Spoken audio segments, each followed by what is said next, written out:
नमस्कार मित्रों, मैं राजीव रंजन प्रसाद। महाजनपदों के दौर में वैशाली की अपनी श्रेष्ठता, महत्ता और गौरव रहा है। वाल्मीकि रामायण के अनुसार सम्राट इक्ष्वाकु के पुत्र विशाल ने नगर बसाया जो बाद में वैशाली के नाम से प्रसिद्ध हुआ। राजा विशाल के बाद इस पर हेमचंद्र, सुचंद्र, धूम्राश्व, सृंजय, कुशाश्व, सोमदत्त, काकुष्ठ एवं सुमति आदि अनेक राजाओं का शासन रहा।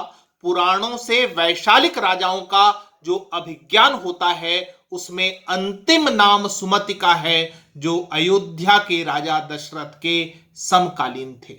इसी समय यह राज्य कुछ समय तक विदेह जनक शासन के अधीन रहा। इस कड़ी के अंतिम ज्ञात जनक थे राजा कराल, लगभग 725 ईसा पूर्व। कौटिल्य का अर्थशास्त्र एवं अश्वघोष के बुद्ध चरित कृतियों में यह जानकारी मिलती है कि एक युवती का अपहरण करने के कारण राजा कराल अपने वंश तथा राज्य के विनाश का कारण बना। सार संक्षेप यह कि भगवान बुद्ध के कालखंड से कुछ समय पूर्व ही वैशाली में गणराज्य की स्थापना हुई थी।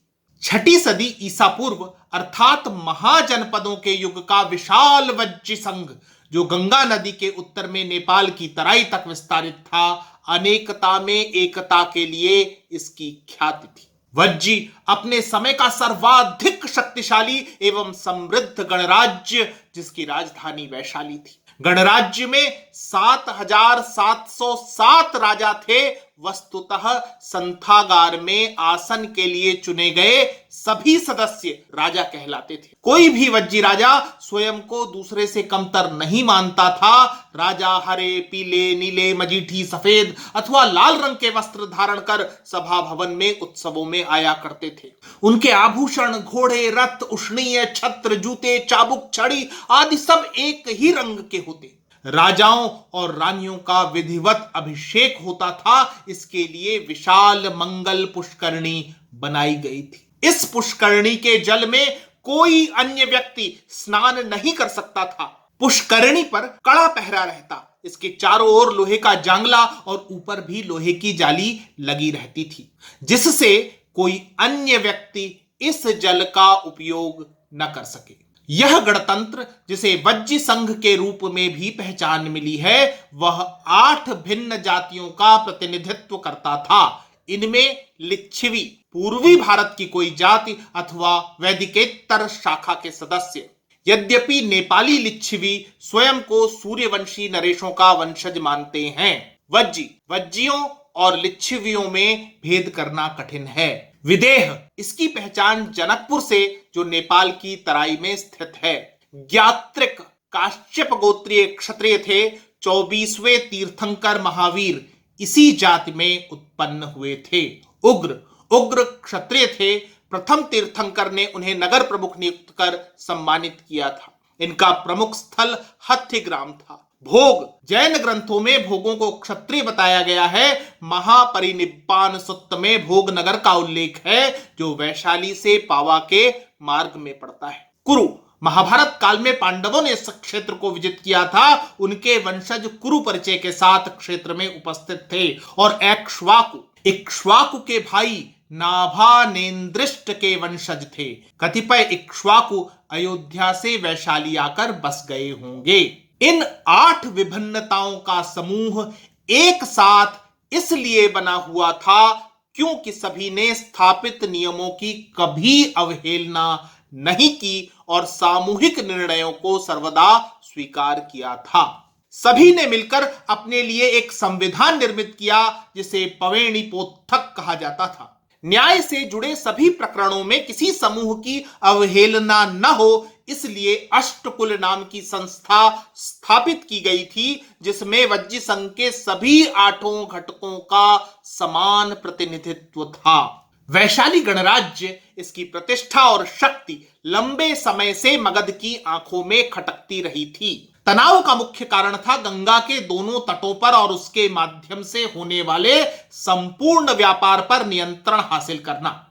गंगा तट पर स्थित एक बंदरगाह पहले ही मगध और वैशाली के मध्य विवाद का केंद्र था। इस पर दोनों का ही आधा आधा अधिकार था। इस बंदरगाह के निकट ही बहुमूल्य पत्थरों की एक खदान प्राप्त हुई। समझौता हुआ कि इसका मगध और वैशाली समान बंटवारा करेंगे, परंतु खदान से रत्न पूरी तरह निकाल लेने के पश्चात लिच्छवियों ने मगध के साथ इसे साझा करने से मना कर दिया।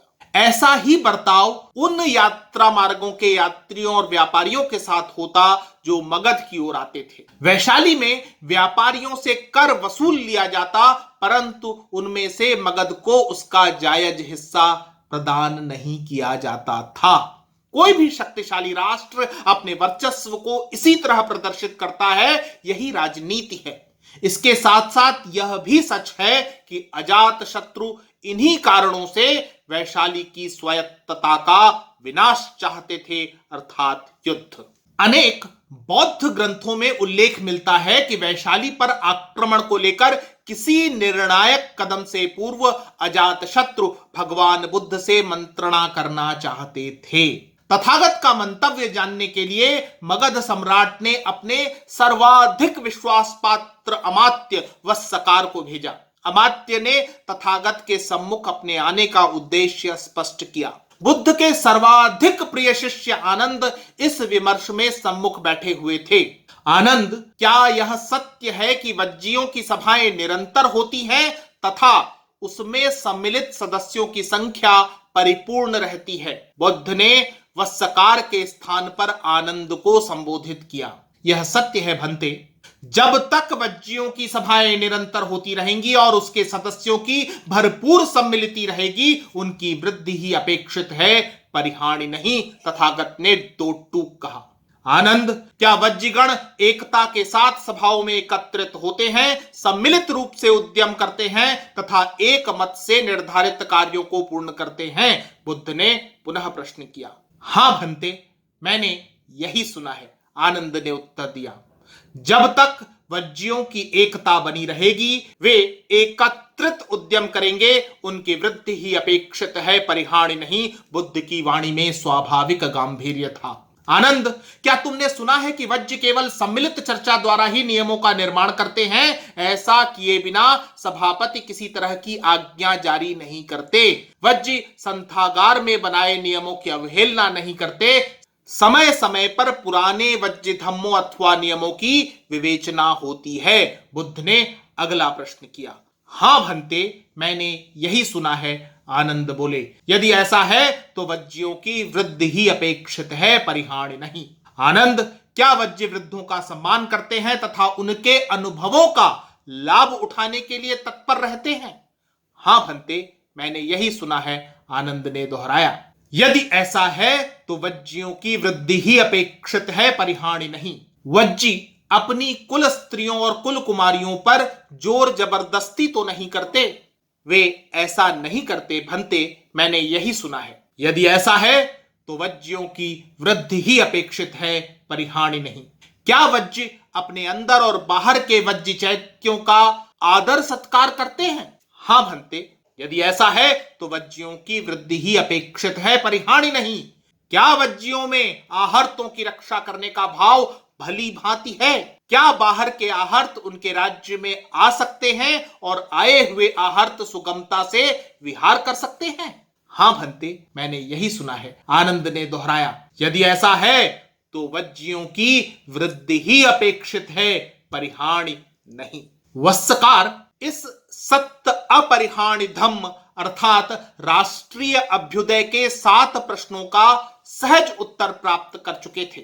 अजात शत्रु के मन में भगवान बुद्ध के बार बार दोहराए गए वाक्यांश वज्जियों की वृद्धि ही अपेक्षित है, परिहानि नहीं से गहरी निराशा घर कर गई। कुटिल अमात्य वत्सकार ने स्पष्ट किया कि सम्राट तथागत तो दैव पुरुष हैं, यदि वे भविष्यवाणी कर रहे हैं तो मगध का पराभव ही होगा, परंतु यदि वह सब कुछ हो जाए जो वज्जियों को नहीं करना चाहिए तब, अर्थात यदि वज्जी सभा नियमित न हो, सभा सदस्यों की उपस्थिति कम हो जाए, सभासद को अपनी ओर से आदेश जारी करने पड़े, बनाए गए नियमों का अनुपालन न हो, वृद्धों और स्त्रियों का सम्मान न हो, धार्मिक स्वतंत्रता न रहे, आहर्तों पर अविश्वास पनप जाए, तब निश्चय ही वज्जी पराजित होंगे। गहरा षड्यंत्र रचा गया जिसके तहत वत्सकार ने मगध सभा में वज्जियों के पक्ष में बयान दिया। इस बयान से स्वयं को क्षुब्ध दिखाकर अजात शत्रु ने वत्सकार को राज्य से निष्कासित करने का ढोंग किया। इसी मध्य अंधा क्या चाहे दो आंखें यही हुआ। वैशाली में मल्ल सेनापति बंधुल अपनी भार्या मल्लिका की जिद पूरी करने के लिए उसे स्नान कराने मंगल पुष्करणी ले आया। सैनिकों द्वारा विरोध करने पर घमासान छिड़ गया। बंधुल और उसके सैनिकों ने 500 से अधिक वज्जी सैनिकों को मौत के घाट उतारते हुए सुरक्षित निकल भागने में सफलता प्राप्त की। इस घटना से संथागार में घमासान मच गया। सभासद लापरवाही का आरोप एक दूसरे पर मढ़ते हुए आक्रामक हो गए। वज्जियों की एकता में पड़ी इस दरार को वैशाली में शरणागति पाए वत्सकार ने और चौड़ा करना आरंभ कर दिया था। गणतंत्र की सुरक्षा से जुड़े विषयों पर पहले आम राय हुआ करती थी, परंतु अब आरोप प्रत्यारोप होने लगे। अनेकता में एकता ही वैशाली की ताकत थी। यही जब वज्जियों, लिच्छवियों, एक्ष्वाकियों, विदेहों, उग्रों, भोगों, कुरुओं आदि के अपने अपने पहचान की श्रेष्ठता के लिए विखंडित होने लगी, तब गणतंत्र कमजोर होने लगा था। सार संक्षेप यह कि तथागत बुद्ध ने वैशाली गणराज्य के अपराजेय होने में जिन कारकों का उल्लेख किया था, उन सभी को समझकर उलट करने की रणनीति अपनाते हुए कुटिल वत्सकर ने उसे वज्ज की कमजोरी बना दिया। मगध अवसर की प्रतीक्षा कर रहा था। उचित समय पर आक्रमण हुआ। खतरा द्वार पर था। इधर लिच्छवी आपसी मतभेद भुलाकर युद्ध करने के लिए एकत्रित नहीं हो सके। तथापि असाधारण युद्ध हुआ। लिच्छवियों के साथ 9 मल्ल गणराज्य तथा काशी कोसल के 18 गणराज्य भी अपनी अपनी सेनाओं के साथ खड़े हो गए थे। निर्णायक पराजय जानकर वैशाली के गणाधिपति चेटक ने क्षुब्ध हो कुएं में कूदकर अपनी जान दे दी। संथागार के शिखर पर अब मगध का ध्वज लहरा रहा था। इस प्रकरण को केवल इतिहास समझकर सुना अनसुना करना ठीक नहीं। आज हमारे लोकतंत्र को खोखला करने वाले कई वत्सकार हैं। क्या हम उन्हें पहचानते हैं? मित्रों, आज इतना ही। फिर मिलता हूं ऐसे ही किसी ऐतिहासिक तथ्य के साथ। अगर आपको मेरा ये चैनल पसंद आ रहा है तो कृपया इसे सब्सक्राइब करें। आप इस प्रस्तुति को लाइक या शेयर भी कर सकते हैं। नमस्कार।